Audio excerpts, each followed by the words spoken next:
বাংলা অর্থ হলো ইসলাম ছাড়া অন্য কোনো ধর্ম কেউ যদি অন্বেষণ করে, গ্রহণ করে, আল্লাহ বলেছেন লা ইউকবালা মিনহু, সেইটা কবুল করা হবে না। এ কথা কি বজলুশিদের না আল্লাহ? তাহলে আল্লাহ কি বললেন? ইসলাম ছাড়া অন্য কোনো ধর্ম কেউ যদি গ্রহণ করে সেইটা কবুল করা, কথা বলেন, কবুল করা হবে না। এ কথার দ্বারা আল্লাহ বুঝাইলেন ইসলাম ছাড়া কোনো ধর্ম, আরো জোরে বলেন, না। আজকে এই কথাটা আল্লাহ বলেছেন, এখানে বোঝা গেল আল্লাহ সাম্প্রদায়িক কোন এক সম্প্রদায়কে আল্লাহ পছন্দ করে। ধরে কোন ঠিক কিনা? না, সবাইকে আল্লাহ পছন্দ করে। তাহলে জাহান্নাম বানানোর কি দরকার? আল্লাহর পছন্দীয় বান্দারা, বান্দিরা তারা জান্নাতে যাবে, এ কথা বলেছেন কে? ফাদখুলি ফি ইবাদি ওয়াদখুলি জান্নাতি।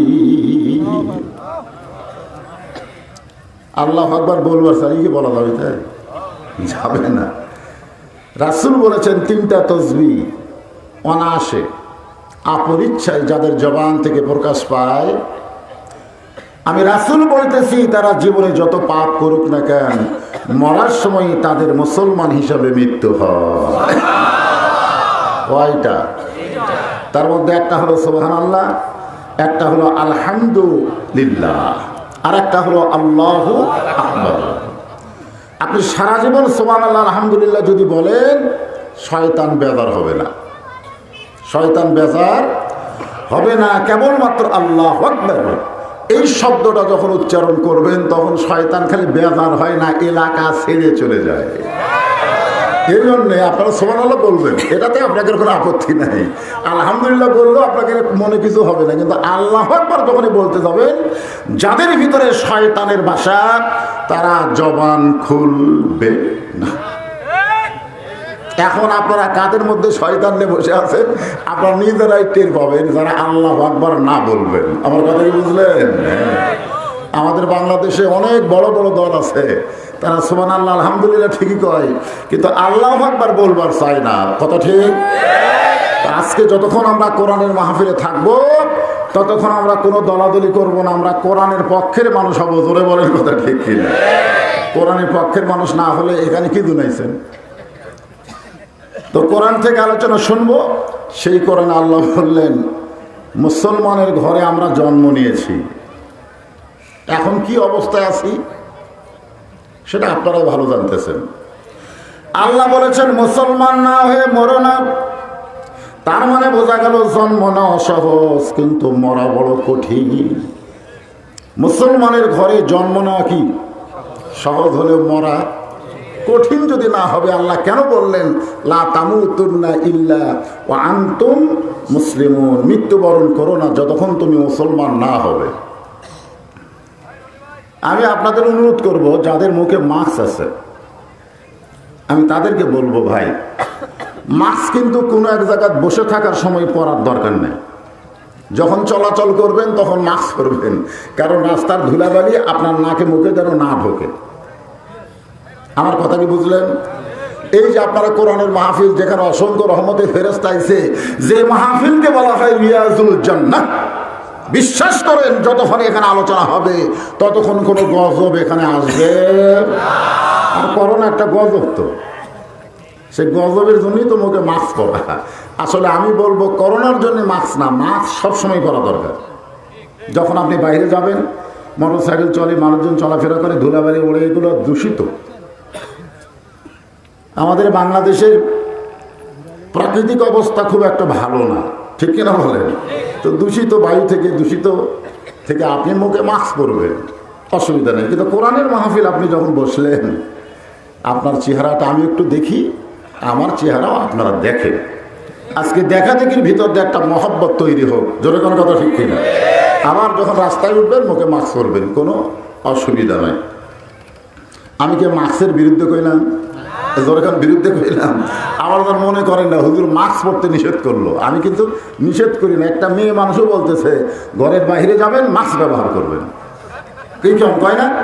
কোনোদিন কি কইছে যে ঘরের ভিতরে করেন? কারণ ঘরের ভিতরে ধুলাবালি দূষিত কোনো কিছু নাই, এ ধরে মাস্ক লাগবে না। আপনারা যতক্ষণ কোরআনের মাহফিলে বসে থাকবেন, এটা ঘরের চাইতেও দামি, ধরে কোন কথা ঠিক কিনা, যেখানে অসংখ্য রহমতের ফেরেশতা আপনাদেরকে পরিবেষ্টন করতেছে আল্লাহর হুকুমে, ধরে কোন কার হুকুমে। তো এখন আসেন আমি এই আলোচনাটাই আপনাদের সামনে তুলে ধরব যে আল্লাহ তাআলা আমাদেরকে মুসলমানের ঘরে কবুল করেছেন। আমরা সকলে চাই মুসলমান হয়ে মরতে, ঠিক কিনা বলেন? না মরণ হবে না? এখানে সে শুনলাম যে 2 বছর আগে বলানি পড়া ওয়াজ করে গেছেন, সেই সভাপতি আজকে আর নাই। আজকে যিনি সভাপতির আসনে বসে আছেন উনি তার ছোট ভাই, হ্যাঁ না বড় ভাই? ছোট ভাই। তা আসলে তো আমরা কেউ থাকবো না, তা আমরা চলে যখন যাবই, কি নিয়ে যাব, কিভাবে যাব, কি অবস্থায় যাব, এই বিষয়টাকে সামনে নিয়ে আপনাদের সামনে আজকের আলোচনা হবে।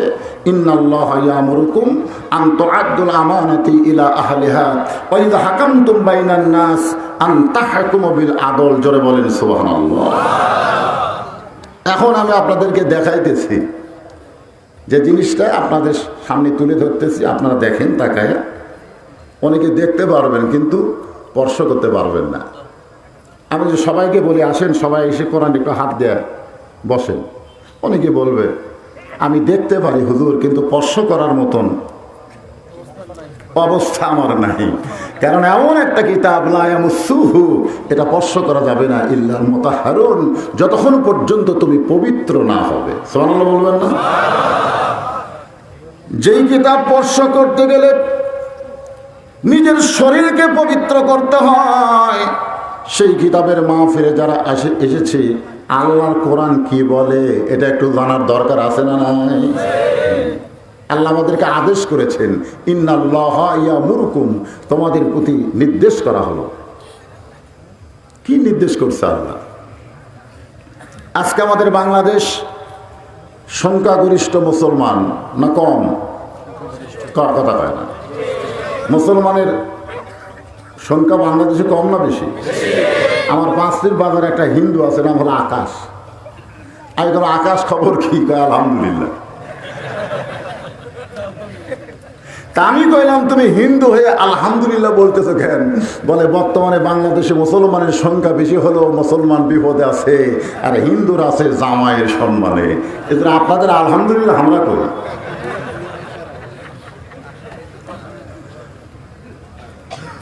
আজকে মুসলমানের ঘরে জন্ম নিয়েছি, মুসলমান হিসাবে আমরা বাঁচতে চাই। রাজি আছেন? তো বাঁচার নিয়ম কি? নিয়মটা যদি আমরা না জানি তাহলে আমরা বাঁচবো কেমনে? তারপরে তো মরা, তারপরে মুসলমান না হয়ে তো আমরা মরিও না। এ কথাগুলো কেন বলতেছি? আজকের যে বিষয়টা হবে এটা বোঝানোর জন্য ভূমিকা শুরু। অনেক যুবকেরা আজকের মাহফিল উপস্থিত হয়েছেন, এতে খুশি। কারণ যুবকেরা যখন কোরআনের মাহফিলে বেশি বেশি আসবে তখন বুঝবেন অবস্থা সামনে ভালো আছে। সুবহানাল্লাহ বলবেন না? বুড়ো মানুষেরা তো আসতেই পারে না, তাও তারপরে 2-4 জন এসেছেন, আর মাশাআল্লাহ অসুবিধা নেই। এখন আপনাদের কাছে আমার প্রশ্ন যে আমরা যারা বুড়ো আর আপনারা যারা যুবক, আমি কিন্তু বুড়োর মধ্যে পড়ে গেছি, কি বলা, আর আপনারা যারা এখনো যুবক আছেন, আপনার এবং আমাদের এই বুড়া আর যুবকদের ভিতরে কে কখন মরবে এ ব্যাপারে কোনো কথা আছে? কথা কন আছে না? তাহলে যে কোনো সময় যদি আমাদের মৃত্যু হয়, এই মৃত্যুবরণ করার পরে মরে যাওয়া নয়, মৃত্যুবরণ করার পরে কিন্তু আমাদের জীবন শুরু হবে। আল্লাহ বলেছেন বাল তুসিরুনাল হায়াতাদ দুনিয়া ওয়াল আখিরাতু খায়রুম ওয়া আবকা। এটা কিন্তু সকলের জন্য আল্লাহ বলে নাই, কেবলমাত্র মুসলমান যারা কোরআনের মাহফিলে যারা বসে আছেন তাদের লক্ষ্য করেই কিন্তু আল্লাহ এই কথা বলেছেন যে তুচ্ছ দুনিয়ার মোহে তোমরা পাগল হয়ে না, আমি সুন্দর আখিরাত তোমাদের জন্য উপস্থাপন করবো। সুবহানাল্লাহ। তাহলে সুন্দর আখিরাত যদি পেতে চাই, এই ক্ষণস্থায়ী দুনিয়ার মোহে আমাদের পাগল হলে চলবে না। অথচ আমরা দুনিয়ার ঘর বাড়ি তৈরি করি, দুনিয়ার বাসা তৈরি করি, এমনভাবে তৈরি করি মনে হয় আমার মৃত্যুই নাই, এরকম ভাব দেখা যায় না? অথচ মরে যাওয়ার পরে যে কবরে আমরা যাব, আল্লাহ রাসূল বলেছেন কমপক্ষে 50,000 বছর সেই কবরে থাকতে হবে।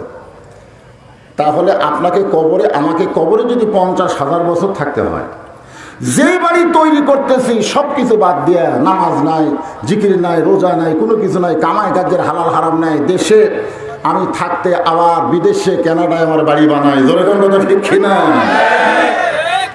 কি অবস্থা!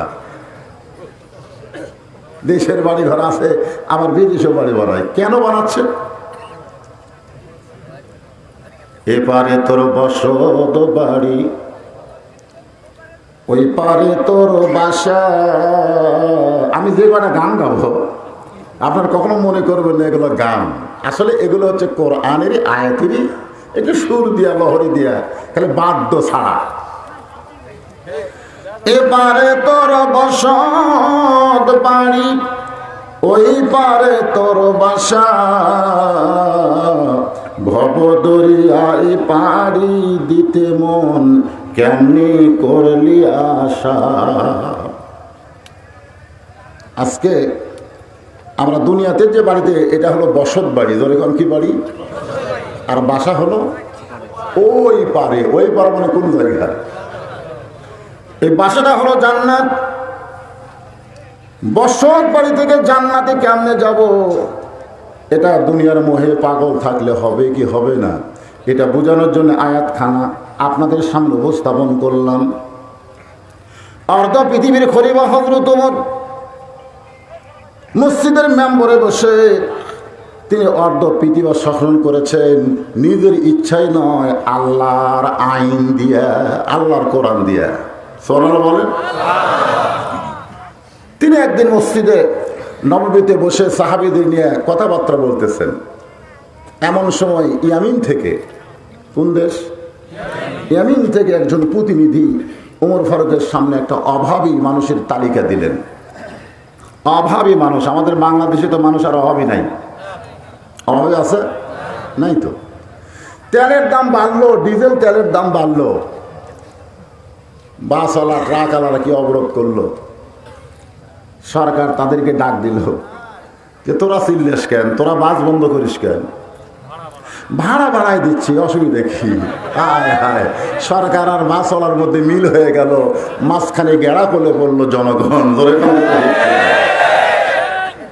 একটা কথা আছে, একটা কথা আপনাদের আছে যে এখন ঢাকাত গেলে কত টাকা লাগবে, কোনো কথা নাই। কারণ বর্তমান সরকার জনগণের মুখ মারিয়া দিছে, চুপ থাক, কথা কোস না, কথা বললি তেলের দাম বেশি, ডালের দাম বেশি, চালের দাম বেশি, যা কিনতে যাবেন অতীতের সমস্ত রেকর্ড ভঙ্গ করেছে। ধরে কোন কথা ঠিক কিনা? এরপরেও জনগণ কোনো কথা কয়, কোনো কথা নেই। ও যে পেঁয়াজের দাম যখন 300 গেছিল, আমি বললাম ভাই যে হারে দাম বাড়তিছে, তোরা হুজুর আপনার কথা মতো কিছু বলে জেলত যায় নাকি? ও দরকারই নাই, কদ্দূর বাড়ে, যত বাড়বে আমরা কমায় দেব, খাওয়া কমায় দেব। দোকানে যায় কয় কত করে, কয় 300, 1 পোয়া। তো পেঁয়াজওয়ালা বলতেছে আপনি 1 কেজি করে কিনতেন 1 পদে। যেইটা দোকানদারকে বলতে পারলো না, কারো কাছে বলতে পারলো না, ওই রাগ ঝাড়তেছে বইয়ের কাছে। কারো হোক পেঁয়াজ কম করে খাও। বর্তমান প্রধানমন্ত্রী বলেছে পেঁয়াজ ছাড়াও তরকারি হয়। এবার শুধু পেঁয়াজের দাম না, সব কিছুর দাম বাড়তেছে। ধরে কোন ঠিক কিনা? অভাবী মানুষ আছে না নাই? আপনারা বলেন তো প্রকৃত অভাবী কারা? ইন্নাল্লাহা ইয়ামুরুকুম আন তুআদ্দুল আমানাতি ইলা আহলিহা ওয়া ইযা হাকামতুম বাইনান নাস আন তাহকুমু বিল আদল। যিনি আমাদের বর্তমান প্রধানমন্ত্রী এবং যত মন্ত্রী আছে, সমস্ত মন্ত্রী পরিষদ কর্তৃক এই জনগণের দিকে একটু খেয়াল করার দরকার আছে না নাই? তুই আমিনের একজন এমপি ওমর ফারুকের সামনে অভাবী মানুষের তালিকা পেশ করলেন। কি মানুষ? ওমর ফারুক দেখলেন 1 নম্বরে যার নাম লেখা তার নাম হলো সাইদ ইবনে আমের। তার নাম কি? সাইদ ইবনে আমের। ওমর ফারুক বললেন, এই 1 নম্বরে যার নাম লেখা সাইদ ইবনে আমের, আমি মনে হয় তাকে চিনি। তো প্রতিনিধি বললেন, আমির আল মুমিনিন, উনি হচ্ছেন বর্তমান আমাদের ইয়ামিনের প্রধানমন্ত্রী। বর্তমান ইয়ামিনের প্রধানমন্ত্রী অভাবী মানুষের তালিকার কয় নম্বরে? ওমর ফারুক চমকে গেলেন, প্রধানমন্ত্রী যদি গরিব হয় তাহলে জনগণের খেদমত কেমনি করবে? জনগণের যে কাজ, এই যে চেয়ারম্যান হবে, মেম্বার হবে, এরা কাজ করবে কার? কথা কয় না, কার কাজ করবে? জনগণের কাজ করবে, কিন্তু জনগণ বোঝে না। আমাদের শ্বশুর এলাকায় শিবগঞ্জ গতরাত্রে ভোট হয়ে গেল, ওখানকার একজন চেয়ারম্যান হয়েছে, আমার শ্বশুর কইল প্রায় 1.5 কোটি টাকা খরচ করছে। একটা চেয়ারম্যান খরচ করেছে 1.5 কোটি টাকা জনগণের খেদমত করার জন্য। আর জনগণকে আমি বলবো, ভোটের বিনিময়ে 1টা টাকা যদি আপনি খান, যে আয়াতে কারিমাতে রদ করলাম আমানত, আপনি খিয়ানত করেছেন। জনগণের কথা ঠিক কি না? কতগুলো লোক তো ভোটের খালি তাফসিল ঘোষণা হলেই কাম, সকাল 7টা থেকে 4টায় বসে থাকে। যদি কোন মেম্বার চেয়ারম্যান প্রার্থী পায়, ওয়ার জান মেজাজ ভাই কি আমাদের বগুড়ার ভাষা, একেবারে তুমি নাকি মেম্বারে দাঁড়াইলা, তাহলে চাচা দোয়া করবেন। তখন বুড়া বলতেছে, খালি খালি চাষতলে বসে খালি দোয়া। তখন বলতেছে, এই সালা ভাই, আমার চাচা চা বিস্কুট যা খায় দেও। তো মুরব্বী বলতেছে, একদিন খায় কি হবে, একদিন খায় কি হবে, মানে ভোট পর্যন্ত খাবে। গতকাল আপনার এলাকায় যাদের ভোট হয়ে গেল, ওরা এখন কি খাবে? ভোটের বিনিময়ে জনগণ যদি কোনো চেয়ারম্যান, মেম্বার কিংবা কোনো প্রার্থীর কাছ থেকে 1টা টাকা খায়, বুঝতে হবে সে জাহান্নামের কাজ করেছে। তার যে আমানত ছিল, সে আমানতের খিয়ানত করেছে। ওমর ফারুক অভাবী মানুষের তালিকা অনুযায়ী সবাইকে খাদ্য দিলেন ভিজিয়ে কাঠের মতন, কিন্তু 1 নম্বর যার নাম, তাকে কিছু দেওয়ার জন্যে ওই প্রতিনিধিকে অন্দরমহলে ডাকলেন। ডাকার পরে বললেন, 1 নম্বর অভাবী হলেন বর্তমান ইয়ামেনের প্রধানমন্ত্রী, তাকে ভিজিএফ কার্ডের চাল দেওয়া যায় না, গম দেওয়া যায় না, বরং আমার পক্ষ থেকে 1000 আশরাফি তাকে হাদিয়া দিলাম। এটা গোপনে তাকে দিয়ে দিও, তাহলে আল্লাহ তার অভাব কিছুটা হলেও লাঘব করবে। প্রতিনিধি এসে অভাবী মানুষের কাছে সবকিছু পৌঁছে দেওয়ার পর প্রধানমন্ত্রীর কাছে গিয়া 1000 টাকার থলিয়া দিলেন। খুব খেয়াল করবেন, এভাবে টাকার থলিয়া দিচ্ছেন। আর সাইদ ইবনে আমের বিষাক্ত সাপ দেখলে যেরকম পিছন দিকে যায়, এরকম পিছনে গেলেন, কারণ ওই ব্যাগের মধ্যে যেটা আছে তার নাম হলো দুনিয়া। ধরে বলেন, তার নাম কি? দুনিয়া। কিন্তু বিষাক্ত সাপের চাইতেও মারাত্মক। এরপরও দুনিয়া নিয়ে আমরা পাগল হয়ে যাই। দুনিয়ার বাড়ি সহায় সম্পত্তি করতে গিয়া আমাদের হায়াত নষ্ট করে ফেলে দেয়। যে কোনো সময় যদি মৃত্যু হয়, একটু মনোযোগ দিয়ে কথাগুলো শুনতে হবে। ওমর ফারুকের দেওয়া 1000 আশরাফি গ্রহণ করলেন না, পিছন দিকে গেলেন। প্রতিদিন বলতেছে, অর্ধ পৃথিবীর খলিফা।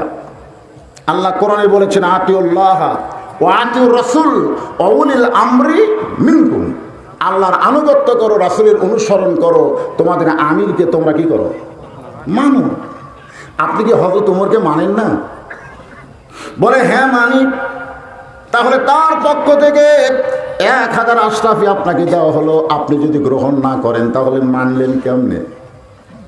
সাইদ ইবনে আমের টাকার থলিয়া গ্রহণ করলেন, নিজের বাড়িতে না গিয়া বরং ওই 1000 আশরাফি গরিবদের মধ্যে বন্টন করে দিলেন। প্রতিনিধি বলতেছে, ওগো গভর্নর, প্রধানমন্ত্রী, আপনার চাইতে অভাবী কেউ নাই। অথচ আপনাকে 1000 টাকা দেওয়া হলো, নিজে না নিয়ে গরিবদের মধ্যে বন্টন করে দেন। চোখের পানি বের করে মুচকি হাসিতে বলতেছে, বাটার মধ্যে শান্তি আছে, খাওয়ার ভিতরে নাই। সুবহানাল্লাহ সবাই বলবেন না? মুরগি চোরাকে ধরে নিয়ে যাচ্ছে মেম্বরের কাছে, মুরগি চোরা খালি মুচকি মুচকি হাসে। তো যারা চোখ ধরছে তারা হাসিস কেন? বলে নিয়ে যাচ্ছিস কার কাছে? বলে মেম্বরের কাছে রে, আমাদের 3 পাড়ার প্রতিনিধি ভোট দিয়ে তারা মেম্বর করছি, সে তো বিচার করবে। চোর খালি হাসি আর কয়, আমি করছি মুরগি চুরি, মেম্বর করছে চাউল চুরি। তো চোর হয়ে আমার কি বিচার করবে? বলে তাহলে চেয়ারম্যানের কাছে যাই। চোর আরো জোরে হাসে, মেম্বর করছে মনে মনে, চেয়ারম্যান করছে টনে টনে। চোর হইয়া চোরের বিচার কেমনে হবে? আল্লাহর বান্দার একটু মনোযোগ দেন। সাইদ ইবনে আমির 1 নম্বর হবে হওয়ার পরেও বললেন, বাটার মধ্যে শান্তি আছে, খাওয়ার ভিতরে নাই। আপনারা দেখবেন পুরুষ মানুষেরা বাঁটে, মেয়েরাও বাঁটে। আপনি চাচাক বাটপার দেন আর চাচিক বাটপার দেন, খালি বাঁটাটা দেখবেন। দেখছেন কোনো দিন? পুরুষ মানুষ যদি বাঁটে, আগে তারটা সাইড করে থই, আগে আমারটা থুইয়া তারপরে বাটি। আর মেয়ে মানুষ যখন বাঁটে, তারটা সাইড করে না। সবাই বলে চাষি যদি ফুরে যায়, বলে খাওয়ানোর মধ্যেই শান্তি আছে বাদান, খাওয়ার মধ্যে নাই। জয়গণ ঠিক কিনা? ওদের খাচ্ছেন, খান। আপনার 1 পা ভারতের মাদ্রাজে খাচ্ছেন, খান খান। আপনার 1 ছেলে হিরোইন ধরবে, খাচ্ছেন, খান। আপনার 1 মেয়ে অটো ভ্যানওয়ালার সাথে প্রেম করবে। জয়গণ কথা ঠিক কিনা? খাচ্ছেন। রাত্রে ঘুমাবার হয়ে আপনার চোখ লাটার মতন হয়ে আছে, বউ ঘুমের ট্যাবলেট নিয়ে দাঁড়ায় আছে, ঘুমের বড়ি খাচ্ছে, তাও ঘুম হয় না। জনগণের সম্পদ মেরে খাবেন, আপনার উপর থেকে আল্লাহ শান্তি তুলে নিবে। জনগণ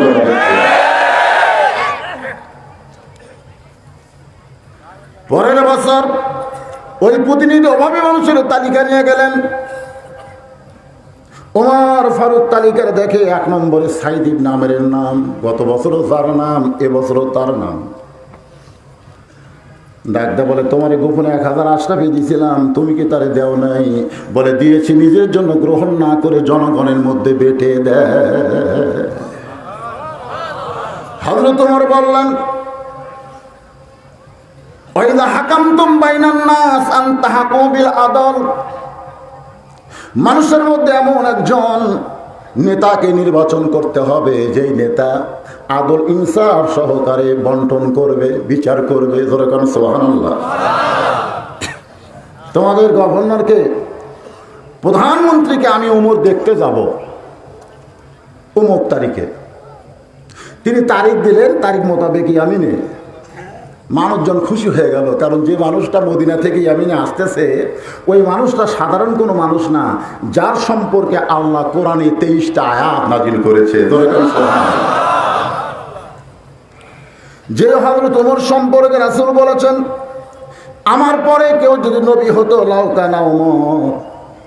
নবুয়তের দরজা বন্ধ হয়েছে বলে হযরত ওমর নবী হবার পারল না, কিন্তু নবী বলেছেন নবী হওয়ার সব যোগ্যতা আল্লাহ ওমরকে দান করেছে। সে ওমর আসতেছে মদিনা থেকে ইয়ামিন দেশে। প্রধানমন্ত্রীকে ডাকবে রাষ্ট্রপতি।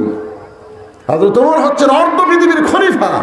তিনি সাইদ ইবনে আমিরকে না ডেকে বরং তিনি আসলেন তার সঙ্গে দেখা করতে। সুবহানাল্লাহ। এই কথা জনগণ জানার পরে বিশাল একটা মঞ্চ তৈরি হলো। যেরকম আমাকে দেখার জন্য উঁচু একটা মঞ্চ করেছেন, লক্ষ লক্ষ মানুষ হবে হযরত ওমরকে 1 নজর দেখবে, তার 2টা কথা শুনবে। এই জন্য বিশাল একটা মঞ্চ তৈরি করলেন। হযরত ওমর মঞ্চের উপর উঠে দেখলেন চেয়ার মাত্র 1টা। জোরে কোন কয়টা? ওমর ফারুক বললেন, রে ইয়ামিনের জনগণেরা, একটা চেয়ার মঞ্চে রাখছো, তোমাদের প্রধানমন্ত্রী সাইদ ইবনে আমির কোথায়? তার জন্য কি একটা চেয়ার তোমরা বরাদ্দ করতে পারো নাই? যাকে মদিনা থেকে আমি ইয়ামিনে দেখার জন্য আইছি, সেই সাইদ ইবনে আমির কোথায়? সে জনগণের মাঝখান থেকে হাত তুলতেছে, ইয়ামিরাল মুমিনিন, আমি অধম জনগণের মাঝখানে দাঁড়িয়ে আছি। ওমর ফারুকের চোখ দিয়ে পানি পড়ে গেল। এটা কেমন নেতা, জনগণের মাঝখান থেকে হাত তুলেছে, আর আমাদের নেতাগুলো জনগণ থেকে বিচ্ছিন্ন হয়ে যাচ্ছে। জনগণ ঠিক কি না? এখন আমাদের নেতারা, কতগুলো নেতা আছে, বড় বড় ভাষণ দেয় অন্দর মহলে থেকে, সেটা আবার ইন্টারনেটে সাপ্লাই দেয়। তুমি কত বড় নেতা হইছো, তুমি জনগণের মাঝখানে আসো, জনগণ বুঝাই দিবে আসলে তুমি নেতা নাকি। ধরে বলেন কথা ঠিক কিনা? খুব ভয়, না জানি নেতাদের কি হয়। এই কুত্তা লাগলো কেন? আমাদের এলাকার মুয়াজ্জিন যখন আজান দেয়, থেকে কুত্তা দৌড়ে আসে আজানের জবাব দেয়। আমাদের এলাকায় মুয়াজ্জিন আজান শুরু হয়ে গেছে। আমি হুজুরকে বলবো, হুজুর এই যে মুয়াজ্জিন আজান দিলে কুত্তাগুলো আসে আজানের জবাব দেয়, ব্যাপার কি? তো বলতেছে তুমি বোঝো না, এরা আসলে কুকুর না, শয়তান কুকুরের মধ্যে ভর করে। তা আজকের ওয়াজটা হচ্ছে মুয়াজ্জিনের আজানের মতো। ধরে কোন কথা এই জন্য ওরা এসে ভুক ভুক করতেছে, আপনারা তো আসল জিনিসটা বুঝবার না পারে। মাহফিল কমিটির আমি বলবো কুত্তা সামলান না মাহফিল সামলান। একটু মনোযোগ দিয়ে কথাগুলো শুনবেন।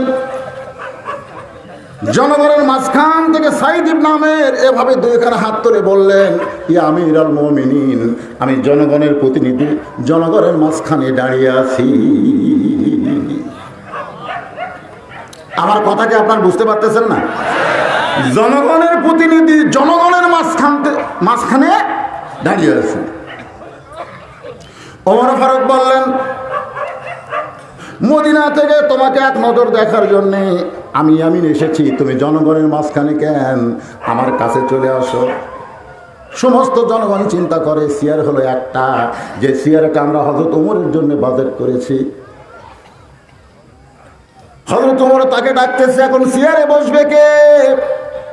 ওমর ফারুক বললেন, রে জনগণেরা চিন্তা করো না, যার যোগ্যতা বেশি সে চেয়ারে বসবে। সুবহানাল্লাহ। যাকে তাকে চেয়ার দেওয়া যাবে, যাকে তাকে চেয়ারম্যান করা যাবে।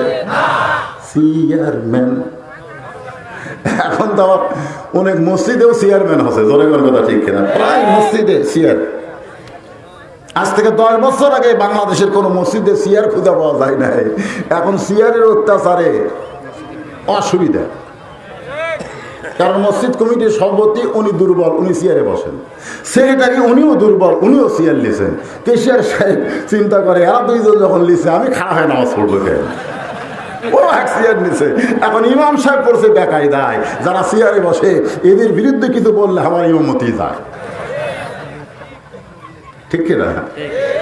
আমি আপনাদের বলবো, নামাজের ভিতরে এবং বাহিরে 13টা ফরজ, তার মধ্যে একটা ফরজ হলো দাঁড়িয়ে নামাজ পড়া।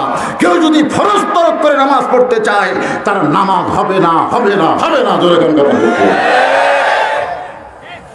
তুমি হেঁটে এসে চেয়ারে বসে মাস্তানি করো আল্লাহর সাথে? আল্লাহ কোরআনে বলেছেন, কুম মানে কি দাঁড়াও, লিল্লাহি কানিতিন, আনুগত্য নিয়ে আল্লাহর জন্য দাঁড়াও।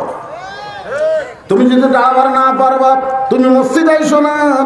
তুমি বাড়িতে চেয়ারে বসে না শুয়ে পড়বা না কি করে পড়বা? তুমি অসুস্থ, তুমি বাড়িতে পড়ো। কিন্তু যারা মসজিদে নামাজ পড়ে তারা জামাতে নামাজ পড়বে।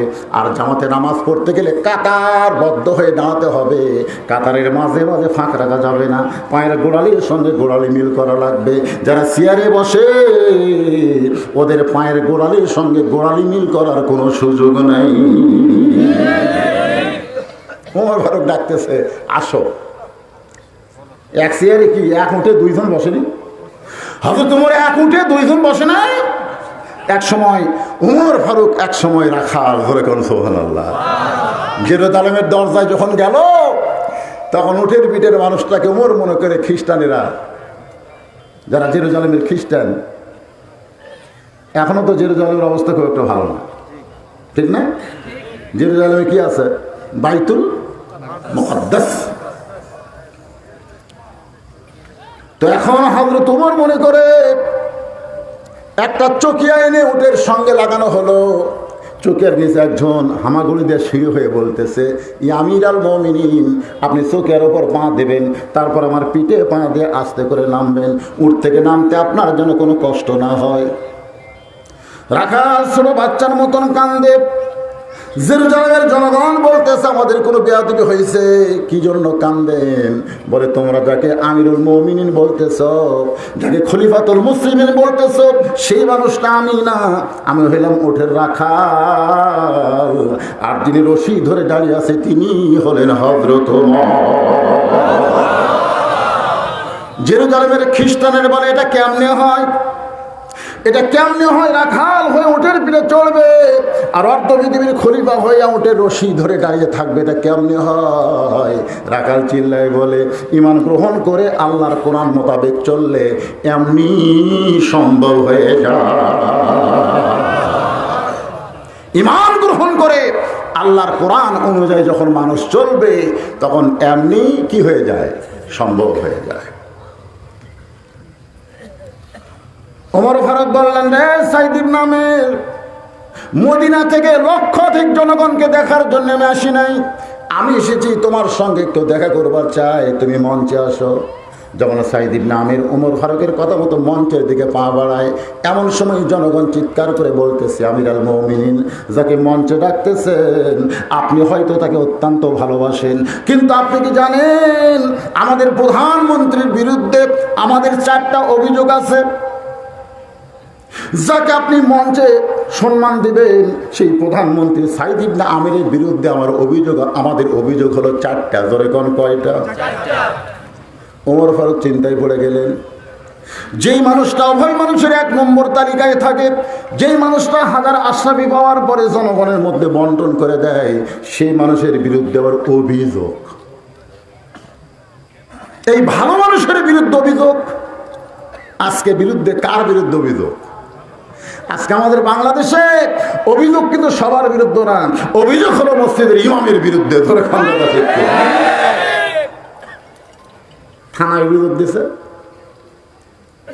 জয়পুরহাট থেকে মুয়াজ্জিন আমার মোবাইলে সালাম দেখে, হুজুর কেমনে আছেন? আমি কইলাম আলহামদুলিল্লাহ। তোমার খবর কি মুয়াজ্জিন ভাই? কয় নাউজুবিল্লাহ। তো নাউজুবিল্লাহ কেন? বলে আযান হচ্ছে, আকামত হচ্ছে, ইমাম নাই। বলে ইমাম নাই কেন? বলে ইমামকে পুলিশ খুঁজতেছে, ইমাম কোন এক জায়গায় আত্মগোপন করে আছে। ইমামকে পুলিশ খোঁজে কেন? বলতে হুজুর কি যে দোষ আমি জানি না। আমি বললাম, তুমি আজান দাও, আকামত দাও, ইমাম সাহেবের দোষ কি তুমি জানো না? তোমার আজান তো আল্লাহ কবুল করবে না, তুমি তদন্ত করো। এবার মুয়াজ্জিন তদন্ত করে কয়েকদিন পরে বলতেছে, ইমামের মারাত্মক দোষ। ইমামের দোষ হলো ইমাম শুধু মসজিদকে আল্লাহর ঘর বিশ্বাস করে না, গোটা বাংলাদেশ আল্লাহর বিশ্বাস করে। ইমাম আল্লাহর কোরআনের আইনের দল করে। কে যেন থানায় অভিযোগ দিছে, তখন থেকে পুলিশেরা ইমামকেই খুঁজতেছে।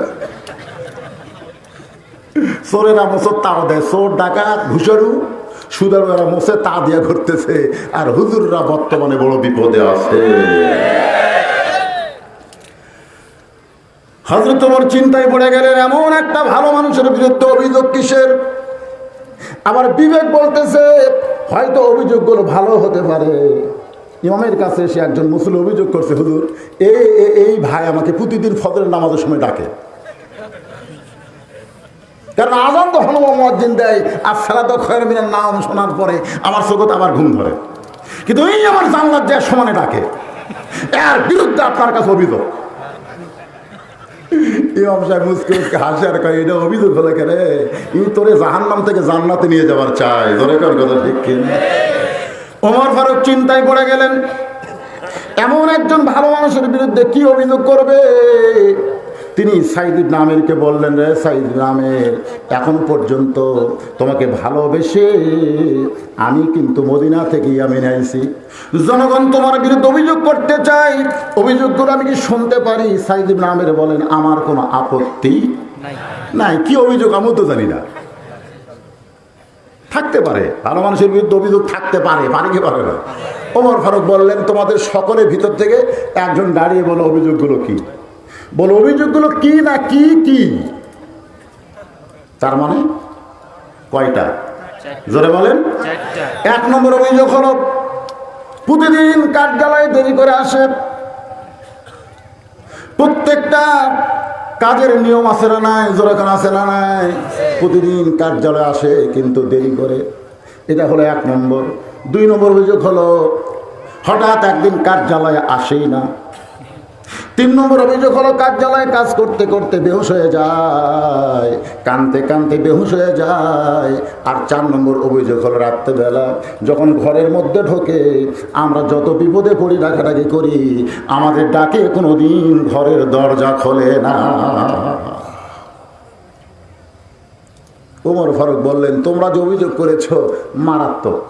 এখন কি মারাত্মক? একটা অভিযোগ করলি না, যার বিরুদ্ধে অভিযোগ করেছ তার কাছে একটু জানতে চাই, রে সাইদ ইবনে আমের, তোমার বিরুদ্ধে জনগণ যে 4টা অভিযোগ করেছে, তুমি যদি বলো এগুলো মিথ্যা, আমি তোমার কথায় বিশ্বাস করব। কারণ মদিনা থেকে ইয়ামিনে যে মহব্বত দিয়ে এসেছে এখন পর্যন্ত, সেই মহব্বত আমার করে যায়। তুমি একটু বলো ভাই, জনগণের অভিযোগগুলো মিথ্যা। সাইদ ইবনে আমির বলেন, যদি শুধু আপনি বিচারক হতেন, আমি বলতাম জনগণ করবি রে। বলে কি বলে না? বলে কি বলে না? ভালো মানুষ যখন বিচার না পায়, তখন এই ভালো মানুষ কান্দে। কি অবস্থা! কাজী ইব্রাহিম হুজুরের নাম শুনছেন আপনারা? শুনছেন? একটা বুড়ো মানুষ স্বপ্নে দেখছে, সেই স্বপ্নের ব্যাখ্যা করে তার গ্রেফতার। চোরের মতন হাতে হাত করা পড়ে হুজুরকে যখন নিয়ে যাওয়া হচ্ছে, এমন সময় একজন আবার টিটকারি বলতেন, সালাম আলাইকুম হুজুর, সালাম আলাইকুম হুজুর। কি টিটকারি করে হুজুরকে অসম্মান করতেছে এই 90% মুসলমানের দেশে। যে আলেম সম্পর্কে আল্লাহ বলেছেন, ইন্নামা ইয়াখশাল্লাহ মিন ইবাদিহিল উলামা, আমার বান্দাদের মধ্যে আলেমরাই আল্লাহ বেশি ভয় করে। রাসূল বলেছেন, আল উলামা ওয়ারাসাতুল আম্বিয়া, আলেম কিন্তু সাধারণ কোনো মানুষ না, তারা সকলেই হচ্ছে আল্লাহর নবীর ওয়ারিস।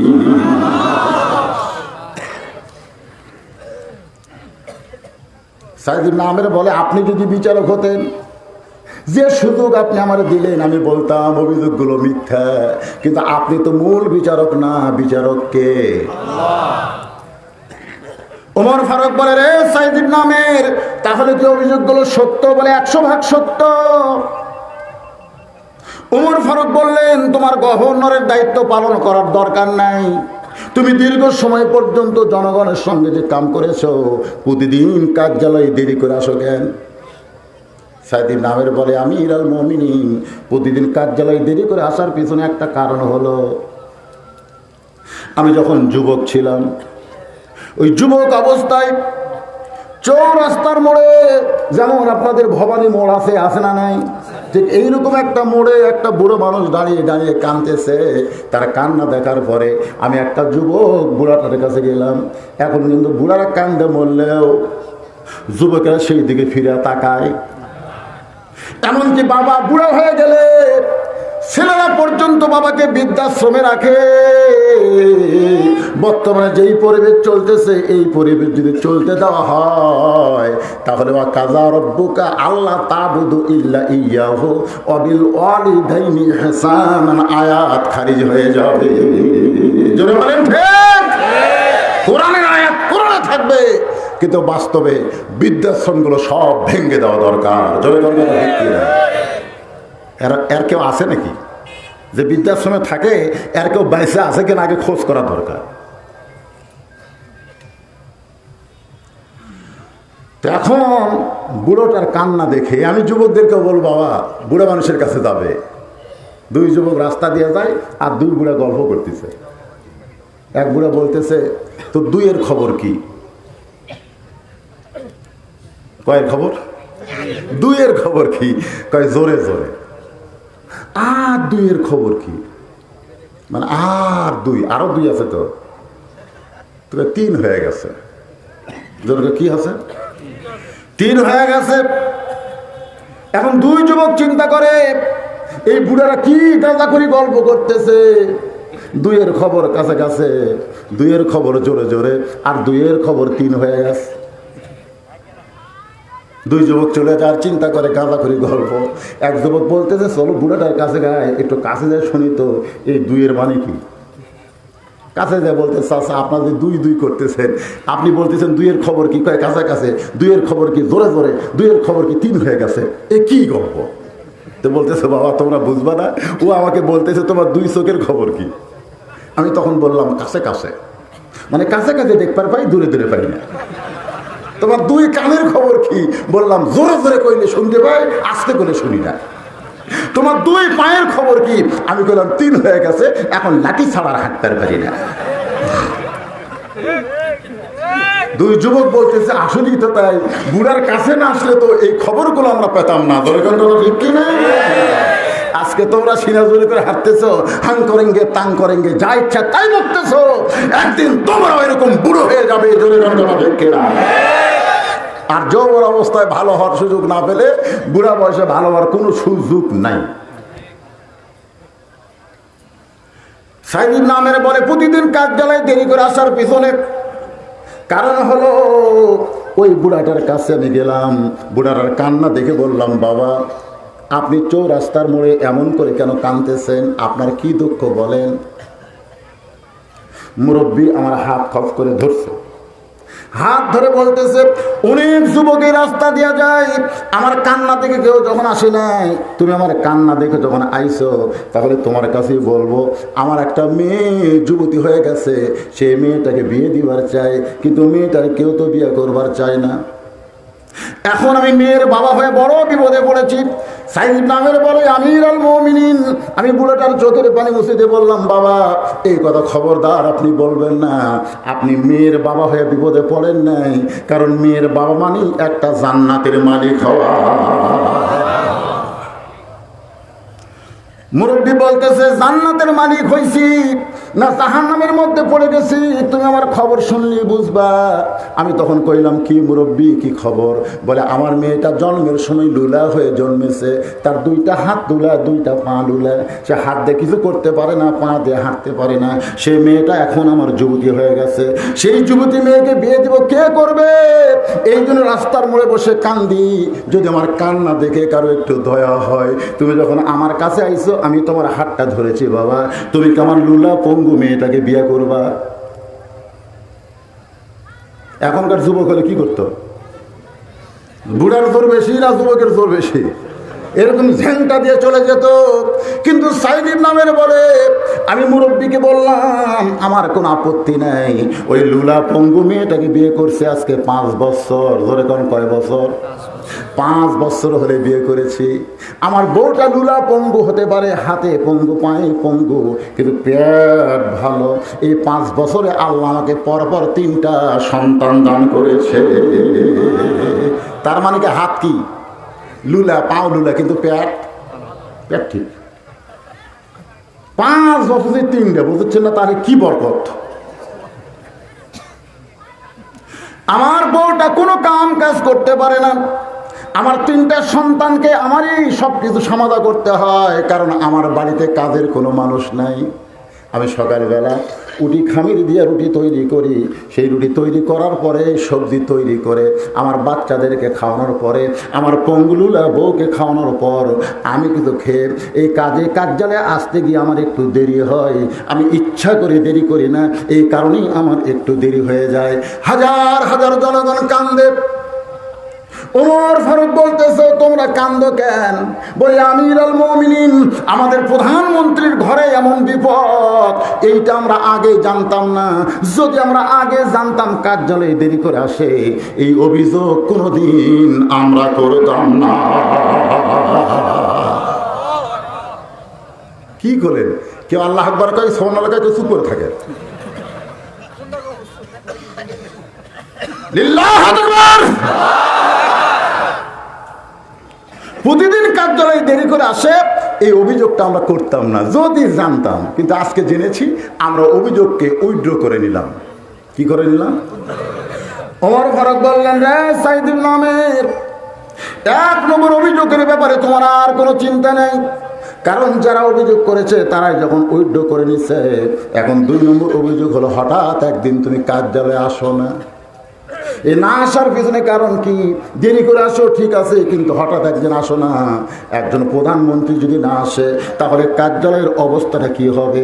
সাইদিন নামের বলে আমির আল মুমিনিন, আমি মাসে একদিন আসি না। কয়দিন? মাসে একদিন আমি বাজার করি। গোটা মাসের বাজার আমি একদিন করি। হয়তো বলবেন সারাদিন ধরে কি আমি বাজার করি? কারণ রাসূল বলেছেন দুনিয়ার সবচাইতে খারাপ জায়গা হলো হাট বাজার, আর দুনিয়ার সবচাইতে ভালো জায়গা হলো আল্লাহর ঘর। যারা প্রকৃত মুমিন হবে তারা প্রয়োজনের অতিরিক্ত সময় হাট বাজারে থাকবে না।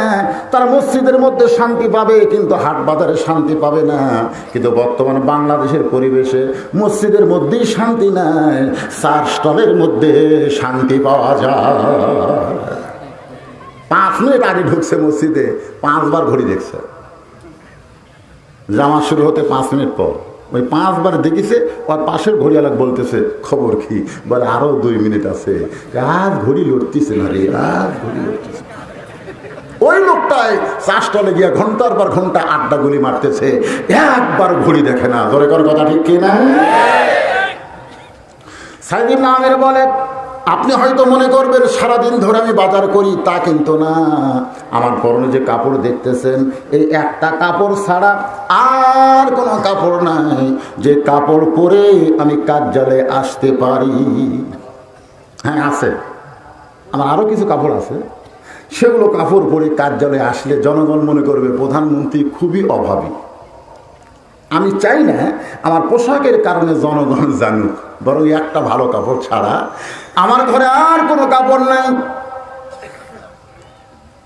আমি যেমন তেমন কাপড় পরে এই কাপড়টা আমি পরিষ্কারের জন্য মাসে একদিন। পরিষ্কার কে করবে? আমার বউ তো লুলাপঙ্গু, আমার সন্তানগুলো ছোট, আমি নিজেই পরিষ্কার করে এটা নাইলা দেই শুকানোর জন্য। আর কাপড়টা এত মোটা, এইটা শুকাইতে অনেক সময় লাগে। রাসূল বলেছেন তোমরা যে ভিজা কাপড় পরে ঘরের মধ্যে থাকো কোনো সমস্যা নাই, কিন্তু ভিজা কাপড় পরে জনগণের সামনে যাও না, কারণ ভিজা কাপড় পরলে ভিতরের জিনিসগুলো বাহির থেকে বোঝা যায়। আজকাল ভিজা কাপড় লাগে না, ভালো ফুল প্যান্ট না সিরা সেরা কি বুঝি না কত করেছে। এক ছেলে দেখলাম একটা হাঁটুর নিচে গেছে আর একটা হাঁটুর উপরে গেছে, 2 পাও 2 রকম। আর একটা দেখলাম মনে হয় যে কাটিছে, ইচ্ছা করে চাকু দিয়ে কাটা কেটে ফেটে থাকছে। আমি খেলাম কেরে বা তোর বাপ তো অবস্থা সম্পন্ন মানুষ, তুই ছিঁড়া প্যান্ট। হুজুর আপনি বুঝবেন না, এটাই চলতেছে, এইটাই চলতেছে। আমাদের যুবকেরা দিন দিন মনে হয় পাগল হয়ে যাচ্ছে। তোর এখন কথা ঠিক, এদের চাল চলন দেখলে কতগুলো দেখেন খালি দৌড়াদৌড়ি করতেছে। যুবকেরা বসো বাবা বসো, তোমাকে জন্যই তো মাহফিল, একটু মনোযোগ দেন। এমন ফুল পান করছে বাহির থেকে সব বোঝা যায়, যায় কি যায় না? বুঝতেছেন না আপনারা? বুঝতেছেন না? ফুল প্যান্ট পরছে তো সেই ওই আবার সেরা পরে একটা শার্ট গায়ে দিয়েছে, শার্ট আবার এত খাটো ব্লাউজ মার্কা, ওই খাটো শার্ট পরে রুকুর থেকে যখন সে দাঁত যায় ওদের যন্ত্রটা পিছন দিকটা ফুলে উঠছে। এখন যাই দ্বিতীয় কাতার আছে পিলার জেহাতের কাবা তরফ হয়ে গেছে, কারণ নজর পড়ছে হঠাৎ। আর ওই জায়গায় যদি শার্ট না পরে একটা পাঞ্জাবি পরতো, যতই ফুলে উঠুক না কেন ওইটা পাঞ্জাবি দিয়ে ঢেকে রাখতো। ধরে কোন কথা ঠিক কিনা? এটা তো আমি নামাজিদের কথা বললাম, যারা বেনামাজি, যারা খাড়া হয়ে পেশাব করে। আল্লাহ বলেছেন লাকাদ খালাকনাল ইনসানা ফি আহসানি তাকওয়িম সুম্মা রাদাদনাহু আসফালা সাফিলিন। কত সুন্দর অভাবে আল্লাহ আমাদেরকে সৃষ্টি করেছে। জোরে করে সুবহানাল্লাহ। যেখানে আল্লাহ সৌন্দর্যের প্রশংসা করলেন সেখানে আল্লাহ বললেন সুম্মা রাদাদনাহু আসফালা সাফিলিন। কার্যকর্মে এরা পশুর চাইতেও জঘন্য হবে। দাঁড়ায় পেশাব করা কোনো মানুষের চরিত্রটা, এটা হলো জানোয়ারের চরিত্র। ধরে কোন কথা ঠিক কিনা?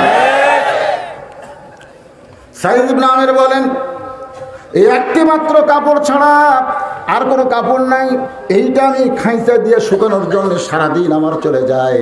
এই কারণেই আমি হঠাৎ একদিন কার্যালয়ে আসতে পারি না।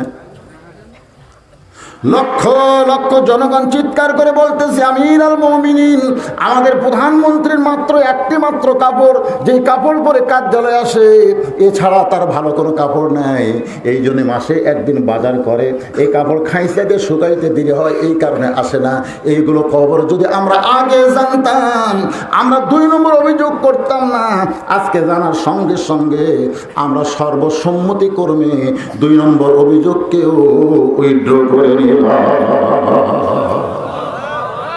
ওমর ফারুক বলতে সাইদ ইবনে আমের, আসলে এদের ভিতরে যে অভিযোগগুলো জমা ছিল 4টার মধ্যে 2টা তো আউট হয়ে গেল। তুমি না বললে জনগণ জানবে কেমনে? রে সাইদ ইবনে আমের ইয়ামিনের প্রধানমন্ত্রী, বলো তোমার বিরুদ্ধে 3 নম্বর অভিযোগ হলো তোমার কি মির্কি বেরাম আছে? তুমি কাজ কাম করতে করতে কানতে কানতে হঠাৎ বেহুশ হয়ে পড়ে যাও। কারণ শুধু ইয়ামিনের গভর্নর তুমি নও, ইয়ামিনের বড় মসজিদের ইমামও তুমি। আপনাদের এমপি শুধু নাটোরের এমপি না, নাটোরের বড় মসজিদের খতিব,